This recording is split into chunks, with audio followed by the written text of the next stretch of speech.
두 손을 가슴에 모으고 말씀을 받는 고백을 함께 드리십시다. 하나님은 나를 사랑하십니다. 나는 그 사랑 안에 있습니다. 하나님은 오늘 나에게 말씀하실 것입니다. 그 말씀에 능력이 있습니다. 그 말씀에 생명이 있습니다. 나의 마음을 하나님께 열겠습니다. 나의 생각을 예수님께 집중하겠습니다. 들은 만큼 변합니다. 들은 만큼 행복해집니다. 아멘. 아멘. 오늘 말씀의 제목이 내 마음의 밭 두 번째. 무슨 밭이요? 돌밭.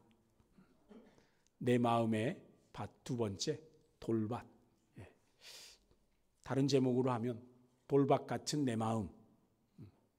돌밭 같은 내 마음. 그러니까 또 벌써 이렇게 무거워지시는 분들이 있어요, 마음이. 지난 11월 첫째 주일 추수감사주일 설교를 기억하시는지 모르겠어요. 범사에 감사하라. 어떻게 열심히 감사하셨습니까? 예.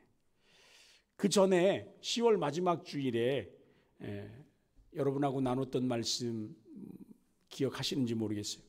그날 우리가 이 본문, 동일한 본문 말씀 가지고 네 가지 마음밭 중에 첫 번째 길가와 같은 우리 마음에 대해서 말씀을 나누었습니다.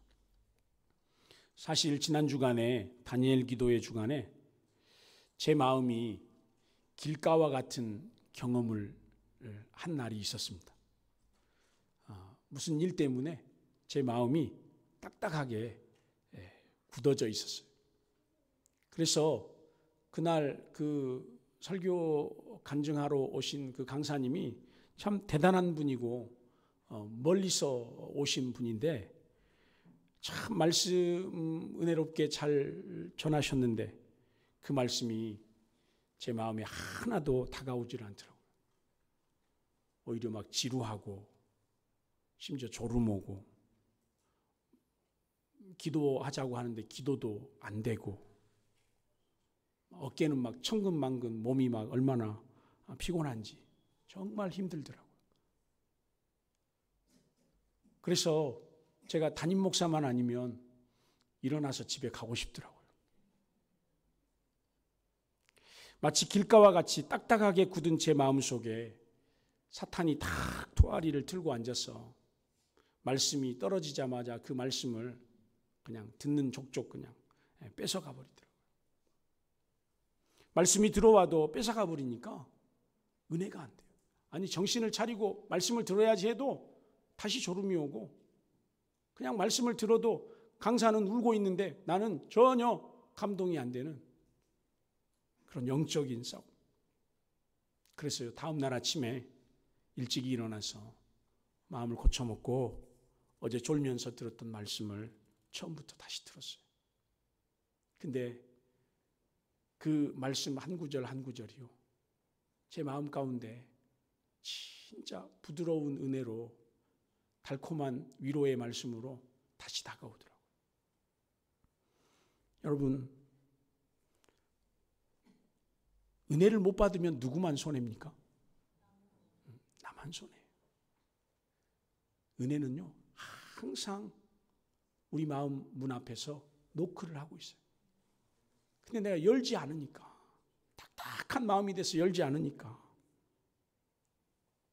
사랑하는 성도 여러분 오늘 우리에게도 주시는 오늘 이 말씀 속에 분명히 하나님이 저와 여러분에게 꼭 들려주시고 싶은 은혜의 말씀이 있을 줄 믿습니다. 그러니까 두 귀를 쫑긋 세우시고 마음을 활짝 열어서 하나님 말씀 들으시기를 바랍니다. 제가 생기기는 이렇게 생겼어도 농촌에 살았어요. 시골. 농사를 짓던 저희 집에 밭이 몇 군데 있었습니다. 밭이.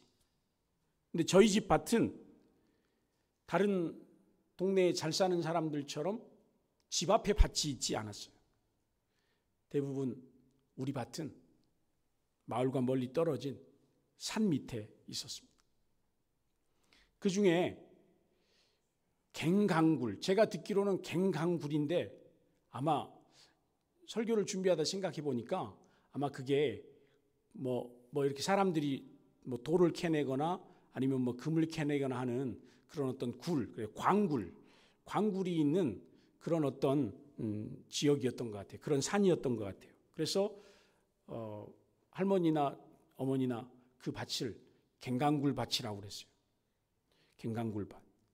그 산 밑에 밭이 있는데 이 밭으로 가려고 하면 논길을 따라서 한 10분 정도를 가야 되고 또 산 비탈길을 따라서 한 10분 정도를 가서 밭으로 가는 길만도 한 20분 걸리고 또 돌아오는 길도 20분 정도 걸리는.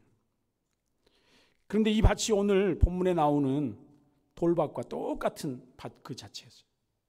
지금 생각해 보니까 그 돌밭도 밭이라고 아버지는 쟁기질을 하시고 어머니는 매번 밭에 가시면 호미로 돌을 골라서 하시는 말씀이 밭 같지도 않은 밭을 받았다고. 아마 할아버지 할머니께서 뭐 큰아들 작은아들 또 셋째 아들 뭐 이렇게 막내 아들 다 밭을 주셨겠죠. 땅을 주시고 논을 주셨겠죠. 근데 그 돌밭 같은 그 밭을 저희 아버지에게 주셨던 것 같아요. 물론 우리 아버지가 그 돌밭 같은 밭만 받으신 건 아니에요. 다른 밭들 중에는 흙이 좋은 밭도 있었어요. 그런데 그 갱강굴 같은 그 밭은 정말 돌밭이었어요. 저도 가서 보면 그 밭 주변으로 어머니께서 골라내신 돌들이 이렇게 쌓여 있는 걸 봤어요. 해년마다 골라내도 끝이 없는 거예요. 왜 그렇게 돌이 많은지. 여러분 생각해 보세요.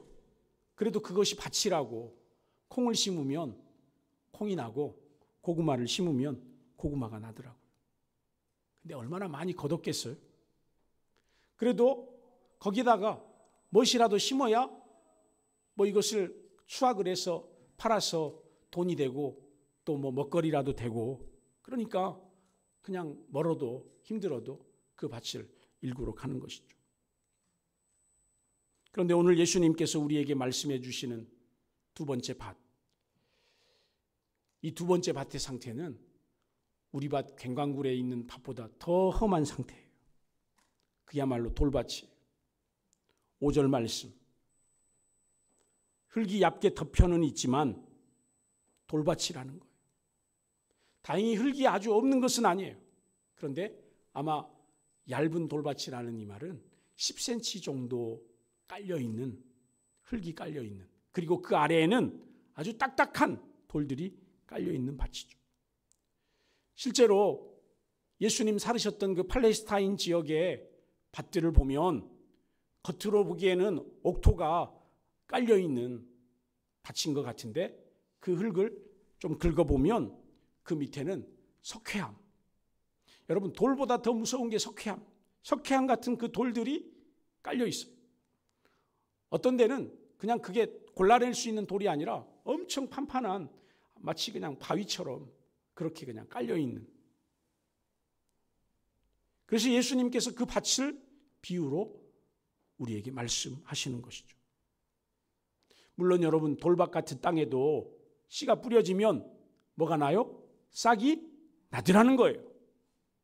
돌밭 같은 그 밭에도 싹이 나요. 그러나 여러분 싹이 났다고 해서 뿌리가 더 깊이 내려지기가 쉽지 않다는 거죠. 왜요? 거기는 물도 없어요. 양분도 충분하지 않기 때문이죠.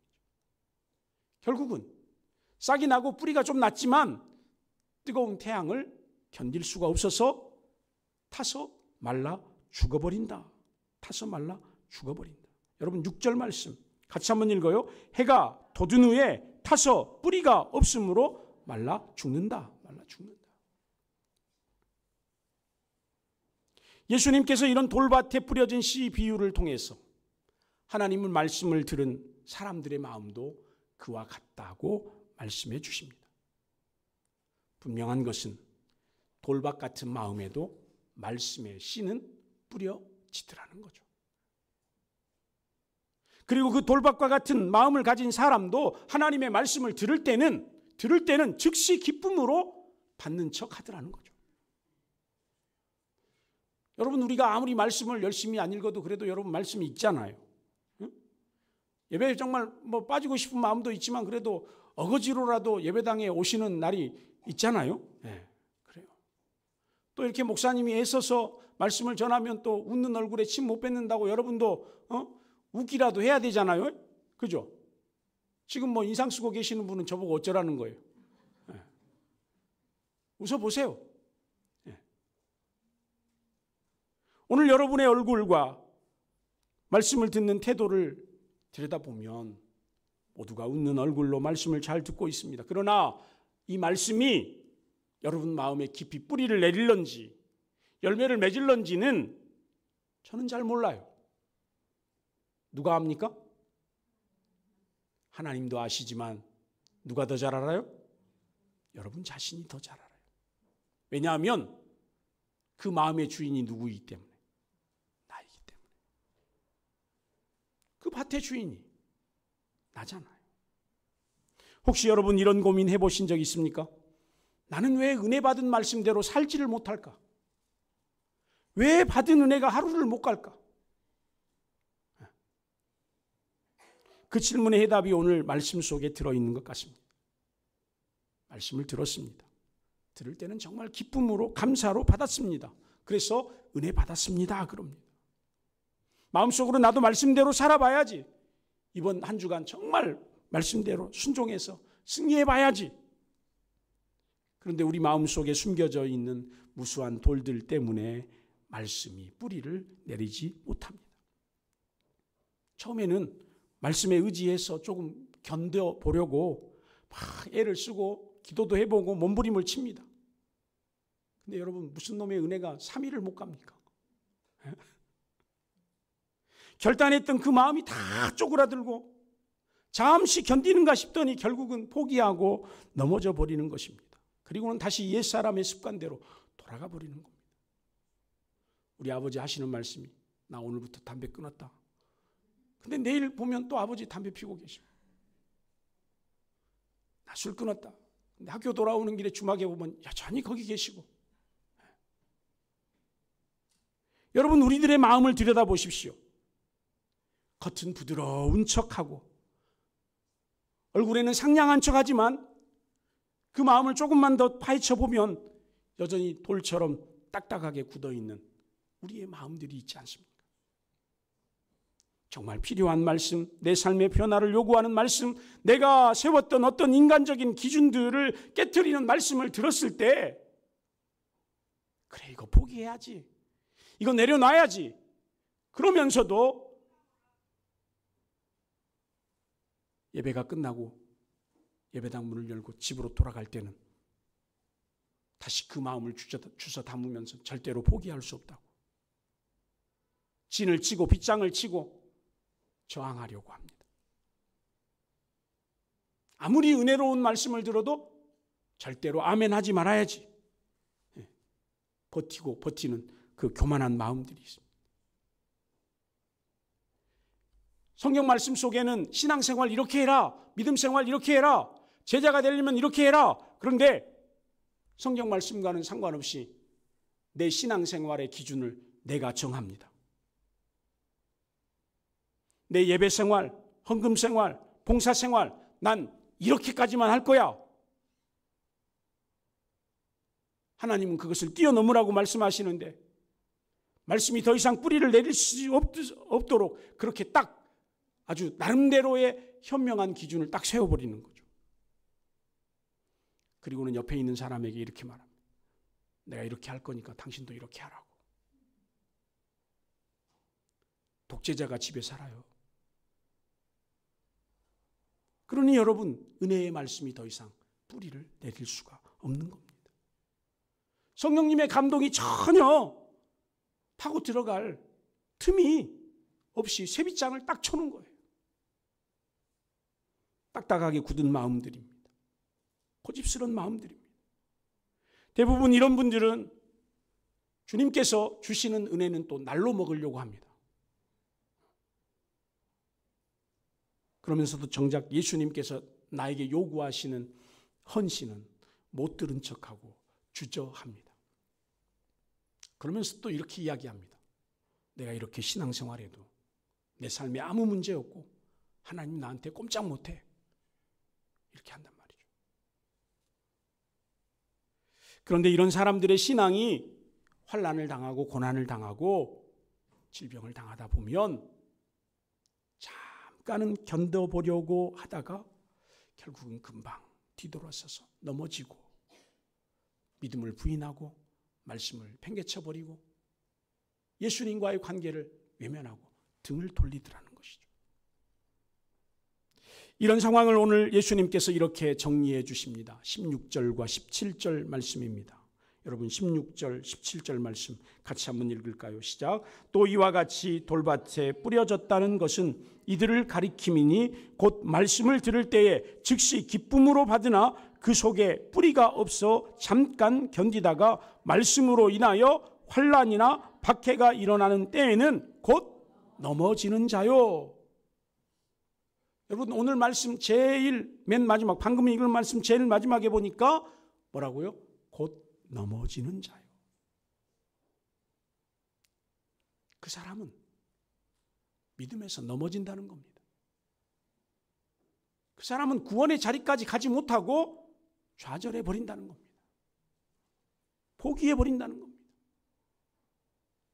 그렇다면 우리들 마음속에 숨겨져 있는 이 큰 돌, 작은 돌, 이 돌들, 심지어 석회암 바위같이 넓게 차지하고 있는 그 큰 돌, 그 큰 바위 같은 것들이 도대체 뭡니까?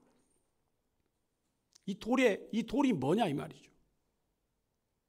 그 돌들이 가만히 하나씩 이렇게 긁어보니까 그것이 걱정이고 근심이고 염려고 불안이고 불신이고 미움이고 다툼이고 시기고 갈등이고 거짓이고 가식이고 위선이고 고집이고 교만이고 이런 것들이 내 마음 안에 켜켜이 박혀 있는 거예요. 그러니까 그 마음밭을 예수님께서 무슨 밭이라고요? 돌밭이라고. 돌밭. 하루는 예수님께서 제자들의 두려움에 대해서 책망하셨던 적이 있습니다. 예수님과 제자들이 배를 타고 갈릴리 호수 반대편으로 건너가려고 하십니다. 그런데 예수님께서 피곤하셨는지 그날은 배에 타시자마자 코를 골고 주무십니다. 근데 제 생각에는 예수님께서 절대로 안 주무셨을 것 같아요. 제자들이 어떻게 하나 지금 눈 감고 살펴보고 있는 것 같아요. 갑자기 호수에 풍랑이 일어나서 배가 뒤집힐 정도였던 것 같습니다. 제자들이 주무시던 예수님을 막 흔들어서 깨웁니다. 그러면서 우리가 다 죽게 됐습니다. 소란을 피우는 겁니다. 그때 예수님께서 일어나셔서 제자들에게 말씀합니다. 어찌하여 무서워하느냐? 믿음이 작은 자들아. 그러면서 예수님께서 바람과 바다를 꾸짖어 잔잔하게 하셨습니다. 여기 제자들 안에 있었던 큰 돌 하나가 무엇일까요? 무서움입니다. 두려움입니다. 우리는 예수님과 동행한다고 하면서 내 안에 예수님이 살고 계신다고 하면서도 우리는 무슨 일을 만나면 무서워합니다. 두려워합니다. 그 두려움의 돌 때문에, 그 무서움의 돌 때문에 두려워하지 말라라고, 놀라지 말라라고 말씀하시는 그 말씀이 깊게 뿌리를 내릴 수가 없는 겁니다. 그리고는 그 말씀하시는 예수님 말씀이 마치 허수아비처럼 느껴지는 겁니다. 또 하루는 마침 그날도 제자들은 배를 타고 갈릴리 건너편으로 이동하던 중이었습니다. 그날은 하필 예수님께서 제자들과 함께 배에 타시지 않고 따로 이렇게 움직이셨던 것 같아요. 근데 그 밤도 바람이 불기 시작해요. 근데 그날은 맞바람이에요. 안개도 자욱하고 맞바람이 불고 칠흑 같은 어두움. 제자들이 그 맞바람을 이기고 막 건너편으로 배를 노를 저어서 가보려고 하는데 갑자기 맞은편에서 물 위로 걸어오는 어떤 형체가 보입니다. 그러니까 너도 나도 뭐라고 말합니까? 유령이다. 유령이다. 혼비백산 유령이다. 근데 여러분, 유령입니까? 누굽니까? 예수님이신 거죠. 예수님께서 다가오셔서 안심하라. 내니 두려워하지 말라라고 하십니다. 아니, 여기까지는 좋았어요. 갑자기 호기가 발동한 베드로가 주님이 진짜 유령이 아니시고 진짜 주님이시라면 저를 명하사 물 위로 걸어오라고 한번 해 주십시오. 그러니까 예수님께서 와라. 베드로가 배에서 내려서 물 위로 걸어갑니다. 예수님께로 걸어갑니다. 와, 제자들이 막 탄성이 쏟아지는 거죠. 그런데 갑자기 베드로가 세차게 부는 바람과 일렁이는 파도를 보고 무서워서 물속으로 빠져갑니다. 예수님께서 빠져가는 베드로를 잡아 일으키시면서 하신 말씀, 믿음이 작은 자여 왜 의심하였느냐? 왜 의심하였느냐? 여러분, 베드로 마음속에 있는 돌덩이 하나가 뭐예요? 의심의 돌덩이인 거예요. 여러분 마음속에 혹시 의심의 돌들이 가득하지 않습니까? 죽어가는 딸을 살리려고 찾아왔던 회당장, 그 집에 모여있던 사람들의 마음 가운데는 불신과 비웃음의 돌들이 가득 차 있었습니다. 그래서 예수님께서 오셨지만 이미 죽어버린 딸, 소용없다는 겁니다. 예수님 오셨어도 소용없다. 그들 안에는 불신과 비웃음의 돌이 가득한 거예요. 그러니까 예수님 말씀이 다가와도 불신과 비웃음의 돌 때문에 이건 예수님도 어떻게 할 방법이 없으시지라고 그렇게 말하는 겁니다. 여러분, 귀신 들린 아들을 고쳐달라고 예언했던 그 아버지의 입,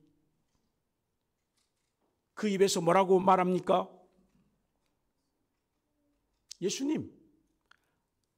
예수님께서 무엇을 하실 수 있거든 해보십시오. 이건 뭐예요? 짜장면 짬뽕 반반이요. 우리 예수님께서 그 아버지에게 뭐라고 말씀합니까? 할 수 있거든이 무슨 말이냐? 아니, 그럼 되면 되고 말면 마는 것이냐? 여러분, 기도해가지고 되면 되고 말면 마는 것입니까? 할 수 있거든이 무슨 말이냐? 믿는 자에게 능치 못할 일이 없느니라. 여러분, 이 아버지의 마음속에 있었던 그 의심과 불신의 돌, 이 돌이 우리 마음밭에 가득 쌓여 있으면 우리 마음은 무슨 밭이라고요? 돌밭이라고요. 돌밭. 오병이어의 기적을 경험했던 그 들판에도 제자들은요, 인간적인 계산법으로 머리를 막 굴려요. 그러면서 예수님께 내놓은 결론이 뭐예요? 도저히 방법이 없다. 도저히 방법이 없다. 여러분, 우리 마음 안에도 예수님의 능력을 의지하기보다는, 하나님의 역사하심을 의지하기보다는 뭐예요? 인간적인 계산법이 있어요. 응? 인간적인 계산법이 있어. 그래서 그 계산법으로 열심히 계산기 두드려 보니까 이번 달은 적자야. 그러니까 가장 먼저 떼먹을 것이 뭐예요? 헌금을 먼저 떼먹는 거야. 헌금. 아니, 가장 먼저 구별해서 딱 둬야 할 것이 헌금인데 헌금을 떼먹어. 저 많이 떼먹었습니다. 저도 500원짜리 양쪽에 2개 들고 다니면서 아이고 500원짜리 저 도로에 수채꾼형에 빠져버렸네. 그러면서 하는 말이, 아이고 하나님께 드릴 헌금이 빠져버렸네. 요 손에 있는 500원은요. 이거 내 아이스크림 사 먹을 거거든. 여러분, 인간적인 계산법으로 가득 차 있는 우리 마음밭에 이게 뭐예요? 독덩이요, 독덩이. 예수님을 고발하려는 종교 지도자들, 당국자들의 마음 안에는 어떤 돌이 있어요? 완악함의 돌이 있어요. 완악함의 돌. 여러분, 이 완악함의 돌이 있으니까 회개하라고 하는 예수님의 말씀이 고지고대로 안 들려. 막 신앙생활 똑바로 하라고 막 이렇게 막 윽박지르는 목사 말이 똑바로 안 들려. 그래서 그냥 아이고 저 꼴보기 싫어. 그래서 뭐 그 다니엘 기도회 어떤 목사님도 교인 중에 한 사람 찾아와가지고 목사님 이 교회 그만두세요 그랬다고 그러잖아요. 우리 교회는 안 찾아와서 감사해요. 여러분, 그럼 우리 안에 이 숨겨져 있는 돌 같은 이 마음들을 어떻게 해야 할까요? 이 독댕이들을 어떻게 해야 돼요? 한 주간 말씀을 준비하다가 갑자기 예수님께서 죽은 나사로의 무덤 앞에서 사람들에게 했던 말씀이 생각났어요. 요한복음 11장 39절에 이런 말씀이 있어요. 같이 한번 읽어봐요. 시작. 돌을 옮겨 놓으라. 의심과 불신과 원망과 낙심과 절망과 교만과 인간적인 계산법의 그 돌들을 옮겨놔라. 말씀하시는 거예요. 그렇습니다. 예수님께서 우리에게도 말씀하십니다. 너희 안에 그 가득한 돌들, 그 돌들 다 드러내라. 끄집어내라. 옮겨내라. 저 멀리 던져버려라. 예수님께서 우리에게 말씀합니다. 베드로전서 5장 7절 말씀에 여러분 큰 소리로 이 말씀 한번 같이 읽읍시다. 너희 염려를 다 주께 맡기라. 이는 그가 너희를 돌보심이라. 너희 마음 가운데 염려를 쌓아두지 말라. 그 염려의 돌을 누구에게 맡겨라? 주님께 맡겨라. 요한복음 14장 1절 말씀이에요. 같이 한번 읽읍시다. 시작. 너희는 마음에 근심하지 말라. 하나님을 믿으니 또 나를 믿으라. 여러분, 근심의 돌을 어떻게 하라고요? 짊어지라고요? 아니요. 근심의 돌 짊어지지 말고 그거 그냥 던져버리고 하나님을 믿으라고요. 고린도후서 7장 10절 말씀을 보니까요. 같이 한번 읽어봐요. 시작. 세상 근심은 사망을 이루는 것이다. 세상 염려는 사망을 이루는 것이다. 세상적인 계산법은 사망을 이루는 것. 내 영혼이 죽는 거예요. 불신과 두려움과 염려와 걱정과 근심이 내 영혼을 죽게 만들어요. 야고보서 1장 6절 말씀이에요. 같이 읽읍시다.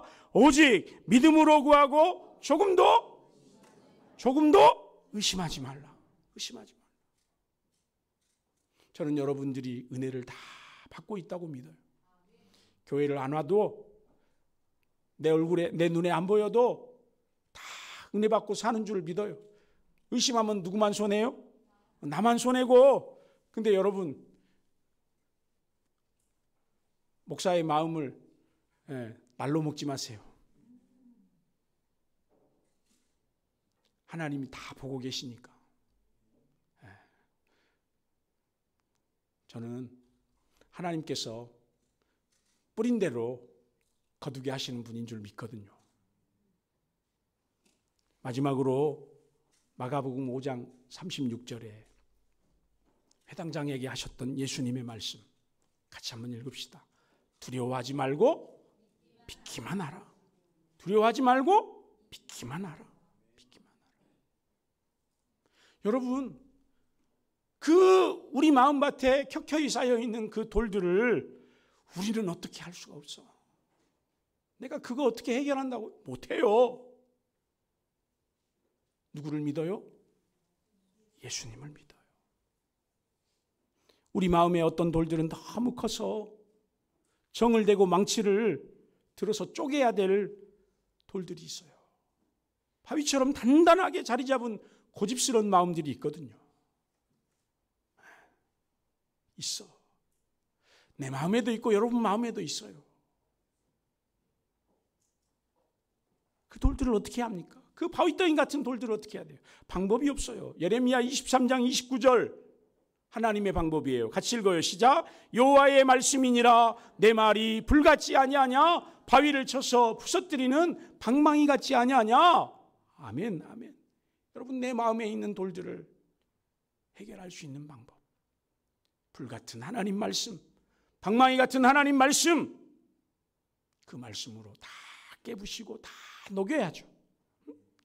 용광로 같은 성령의 불도가니 같은 그 말씀,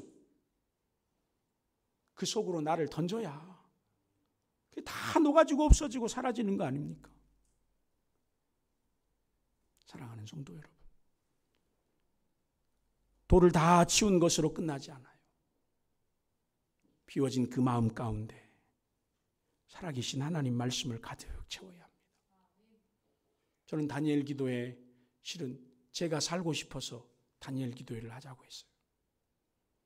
아니, 미안합니다. 미안한 말인데 여러분 은혜 받는 건 저는 둘째 문제예요. 내가 지치고 낙심이 되고 꼬꾸라질 것 같으니까 아이고 나라도 앉아서 은혜를 받아야지 그러고 그냥 저 은혜 받는데 여러분은 덤이요. 그냥. 그러니까 여러분이 은혜 받고 싶은 대로 여러분이 알아서 해야 돼. 저는 그냥 제가 살고자 은혜를 받고자 기도하고자 하는 것이니까. 우리 집에서 토요일 주일 저도 가족들이랑 같이 합니다. 근데 은혜 받든 말든 그건 하여튼 자기들이 하는 것이고 나는 나대로 받아야 되니까. 에스겔서 36장 26절 말씀 읽고 마치십시다. 같이 읽어요. 시작. 또 새 영을 너희 속에 두고 새 마음을 너희에게 주되 너희 육신에서 굳은 마음을 제거하고 부드러운 마음을 줄 것이다. 하나님은 우리에게요. 그 돌들을 다 거두어내고 부드러운 마음, 새 마음 부어주시기를 원하신다는 거예요. 그러니까요. 우리들 마음속에 있는 그 잡다한 돌들을 좀 말씀의 방망이 앞에 불같은 말씀 앞에 좀 깨주시라고 나를 녹여주시라고 그렇게 엎드리세요. 그래서 부드러운 옥토로 변화되어서 여러분 안에서도 제 안에서도 말씀이 깊게 뿌리 내려서 30배, 60배, 100배의 좋은 열매들이 성령의 열매들이 가득 맺혀지기를 예수님 이름으로 축원합니다. 우리